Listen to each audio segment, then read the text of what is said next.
Direito e Saúde Pública. A dose certa para sua atualização a qualquer tempo e em qualquer lugar. Olá, eu sou Luciano Oliveira, coordenador do Centro de Apoio Operacional das Promotorias de Justiça de Defesa da Saúde, o CAU Saúde do Ministério Público de Minas Gerais. Eu sou Cristiane Antunha e esse é o podcast Direito e Saúde Pública. A dose certa para sua atualização a qualquer tempo e em qualquer lugar. No episódio de hoje, vamos falar sobre o financiamento da saúde.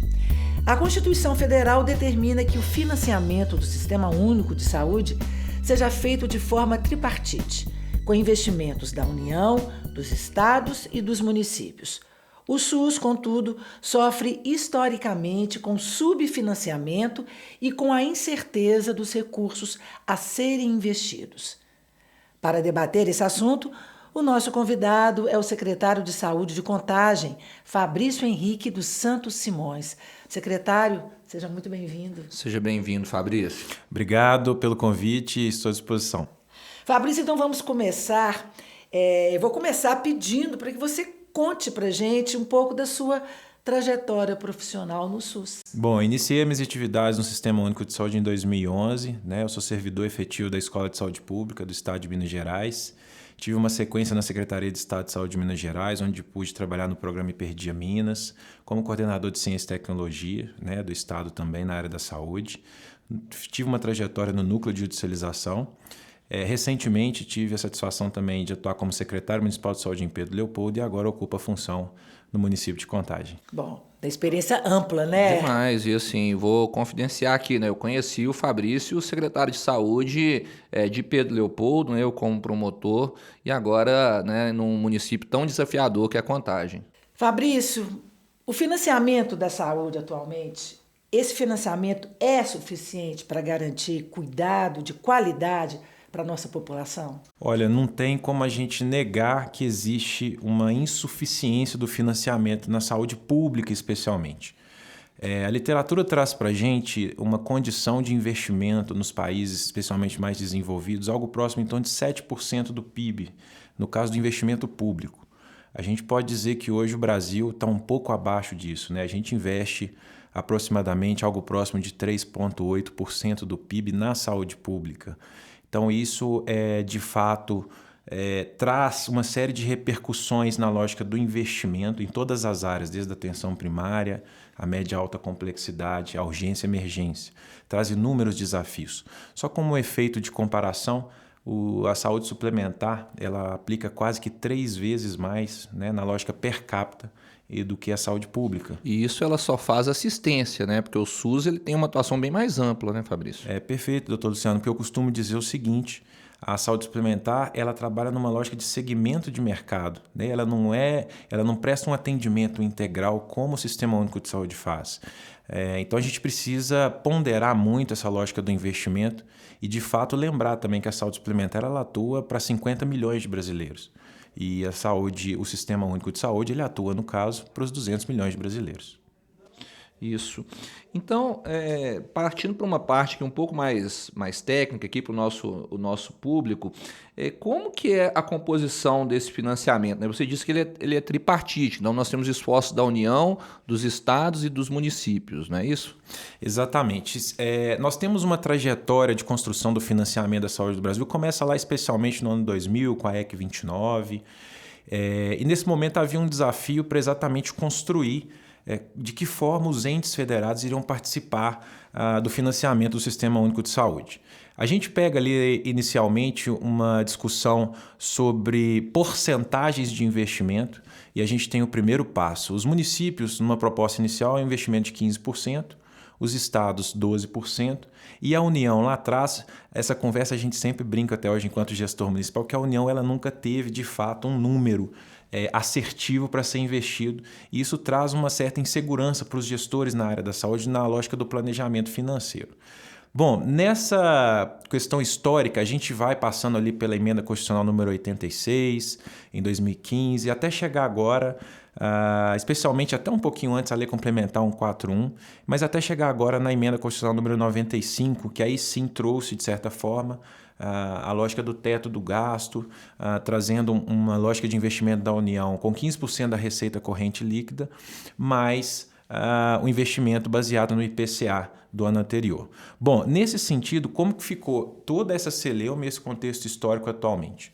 Os municípios têm que colocar 15%. Qual que é a realidade hoje? Eles acabam aplicando na média 25% a 28%. Você tem os estados tendo que aplicar 12% e muitos estados com uma dificuldade extrema de colocar esses 12%. E você tem a União com um teto de gastos, o que traz um desequilíbrio na composição orçamentária financeira muito grande e pressiona muito a gestão municipal a sempre colocar um pouco mais do que o mínimo constitucional previsto. É isso, né? E como que esses recursos, a aplicação dos recursos está organizado? A gente ouve e sabe, né, que o Ministério da Saúde definiu blocos de financiamento, né? Como é que você poderia esclarecer isso aí para o nosso ouvinte? Bom, existem, dentro da organização do financiamento da saúde do Brasil, o recurso federal, vamos falar especificamente sobre o recurso federal nesse início, ele se organiza em blocos de financiamento. Esses blocos eles são importantes porque eles criam uma certa organização na lógica do Sistema Único de Saúde, considerando que o Brasil é um país de dimensão continental. Então é importante, quando você quer definir uma política pública, que esse financiamento acompanhe o que de fato é a diretriz do Ministério da Saúde. Então, lá atrás, a gente tinha 5 blocos de financiamento. A gente podia falar de atenção básica, atenção de média a alta complexidade, vigilância em saúde, assistência farmacêutica e gestão do SUS. Eram 5 blocos que atuavam muito na lógica do investimento, do bloco de investimento.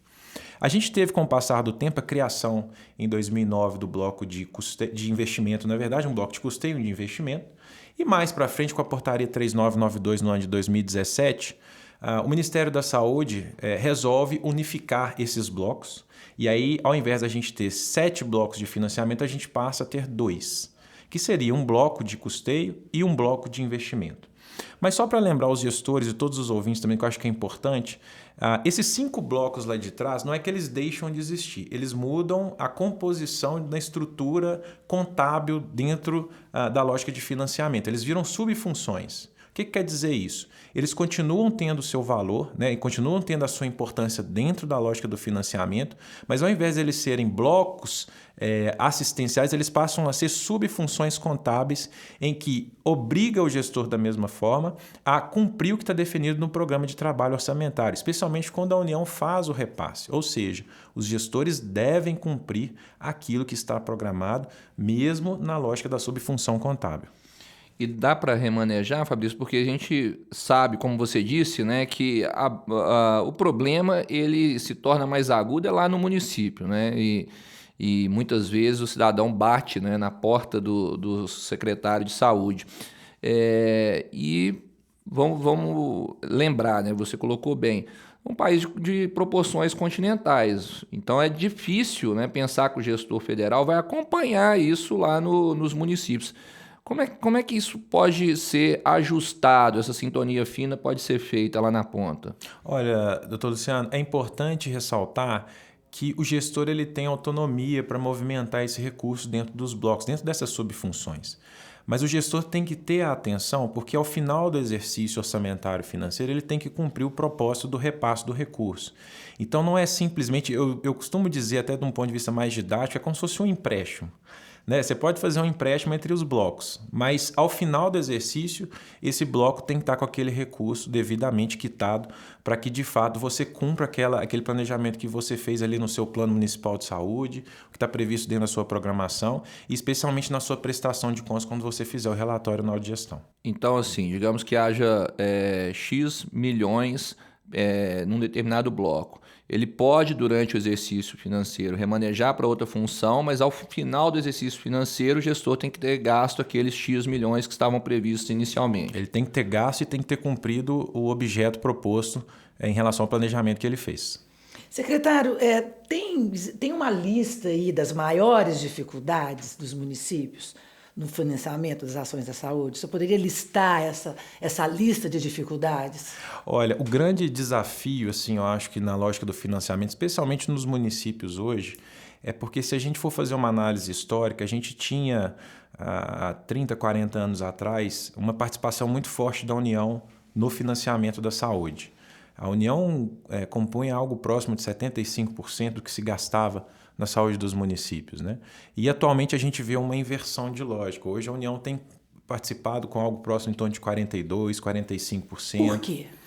Bom, isso é uma pergunta que a gente faz sempre, né, para o Ministério da Saúde, essa redução dessa participação da União. Eu acredito até que não seja único exclusivamente na saúde, eu acho que é uma redução da participação federal no auxílio aos municípios de uma forma geral, mas é algo que precisa ser repensado, né? Ter aquele discurso menos Brasília, né? E mais Brasil, para que a gente de fato consiga ter um investimento maior nos municípios, de fato com que eles necessitam conforme as suas especificidades. É basicamente interesse político. É uma discussão, né? É uma discussão importante.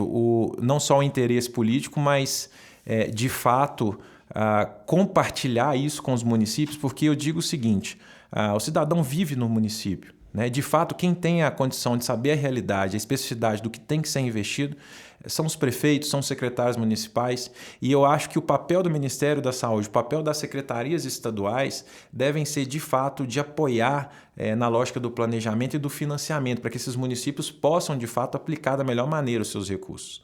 Nós estamos falando de uma obrigação constitucional de 15%, mas os municípios estão colocando 30%. Contagem hoje tem a sua projeção em 30% para este ano.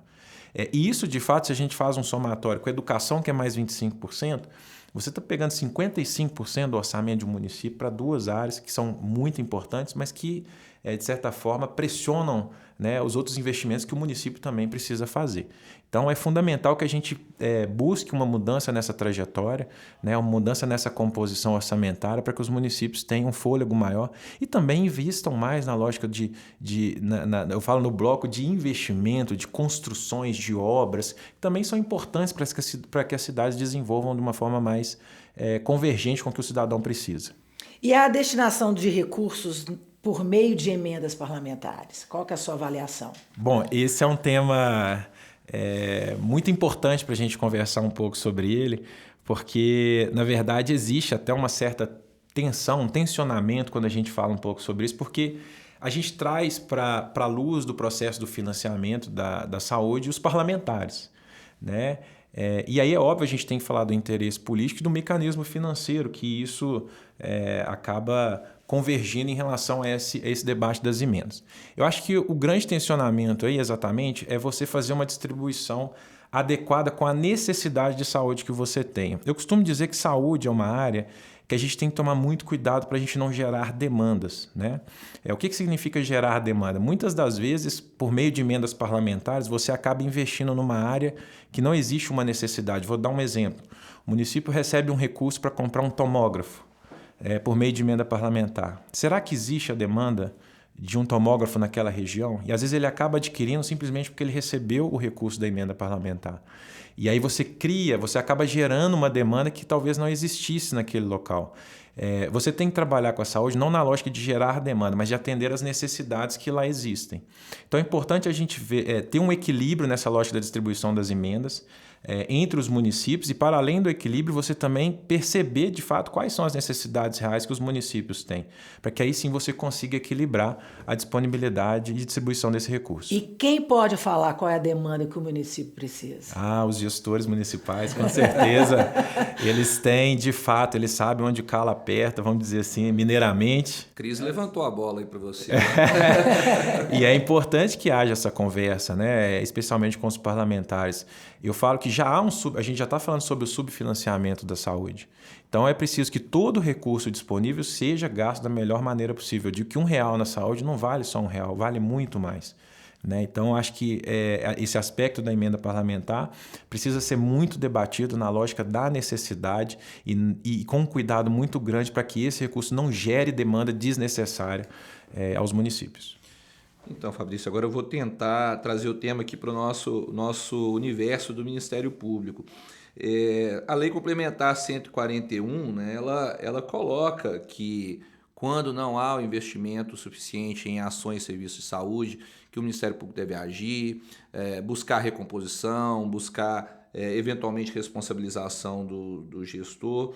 E eu sei, né, você é um estudioso da judicialização, mas eu queria saber, você acha que o Ministério Público pode contribuir para a eficiência na aplicação dos recursos de saúde? Qual que é a contribuição que o Ministério Público poderia dar nesse tema especificamente? Doutor Luciano, o Ministério Público tem um papel fundamental na garantia do direito à saúde. E a gente vai garantir o direito à saúde, de fato, com financiamento adequado. Então, eu acredito muito na ação do Ministério Público, na avaliação da capacidade orçamentária financeira, da execução do planejamento. Quando a gente fala da Lei 141, especialmente nos seus dispositivos legais, eu costumo dar alguns exemplos. A Lei 141 fala muito da lógica do acesso universal, quer dizer, execução do recurso na lógica do acesso universal. O Sistema Único de Saúde ele é muito pressionado, às vezes, para que o seu recurso seja aplicado fora dessa lógica do acesso universal. E o MP ele tem uma participação importante como órgão de controle nessa proteção ao uso do recurso. Eu falo que o impacto, a pressão política nos municípios ela é muito grande. Eu gosto de citar muito um exemplo, o exemplo das ambulâncias, né? O uso do recurso e a atuação dos órgãos de controle. A gente tem nos municípios menores aqueles municípios que acabam trazendo os pacientes de ambulância para a capital. Porque, obviamente, por uma pactuação, eles têm os serviços de média e alta complexidade na nossa capital. Mas você tem também aquele cidadão que tem um plano de saúde que também, às vezes, precisa vir à capital para fazer um atendimento. Bom, essa ambulância do SUS, às vezes, ela é muito cobrada pela população para ser utilizada por plano de saúde. E essa é uma briga que, uma vez profissionalmente, eu tracei, porque entra justamente na lógica do uso do recurso público da 141. Se eu estou dizendo que é para usar uma ambulância com o recurso público do Sistema Único de Saúde, essa ambulância tem que ser usada para ação de acesso universal. Ela não pode ser utilizada para uma ação de um usuário, de um beneficiário de um plano, que é uma porta fechada para o restante da população. E às vezes a gente, quando toma essa atitude enquanto gestor, politicamente a gente é muito pressionado. E o Ministério Público tem sido um grande parceiro nessas ações para que de fato a gente consiga proteger o uso do recurso público conforme a legislação preconiza. Bom, e chegamos ao fim. No episódio de hoje falamos sobre o financiamento da saúde. Aqui no estúdio comigo, Cristiane Antunha, e com o promotor Luciano Moreira, contamos com a participação do secretário de Saúde de Contagem, Fabrício Henrique dos Santos Simões. Secretário, muito obrigada. Muito obrigado a vocês. Fabrício. Muito obrigado, prazer. O roteiro desse episódio é de Luciano Moreira, coordenador do Centro de Apoio Operacional das Promotorias de Justiça e Defesa da Saúde, do MPMG. Quem assina a direção é Eduardo Cury. O podcast Direito e Saúde Pública é uma produção do Ministério Público de Minas Gerais. E eu já convido você para o próximo episódio, dia 11 de setembro, que também é dia do Ministério Público.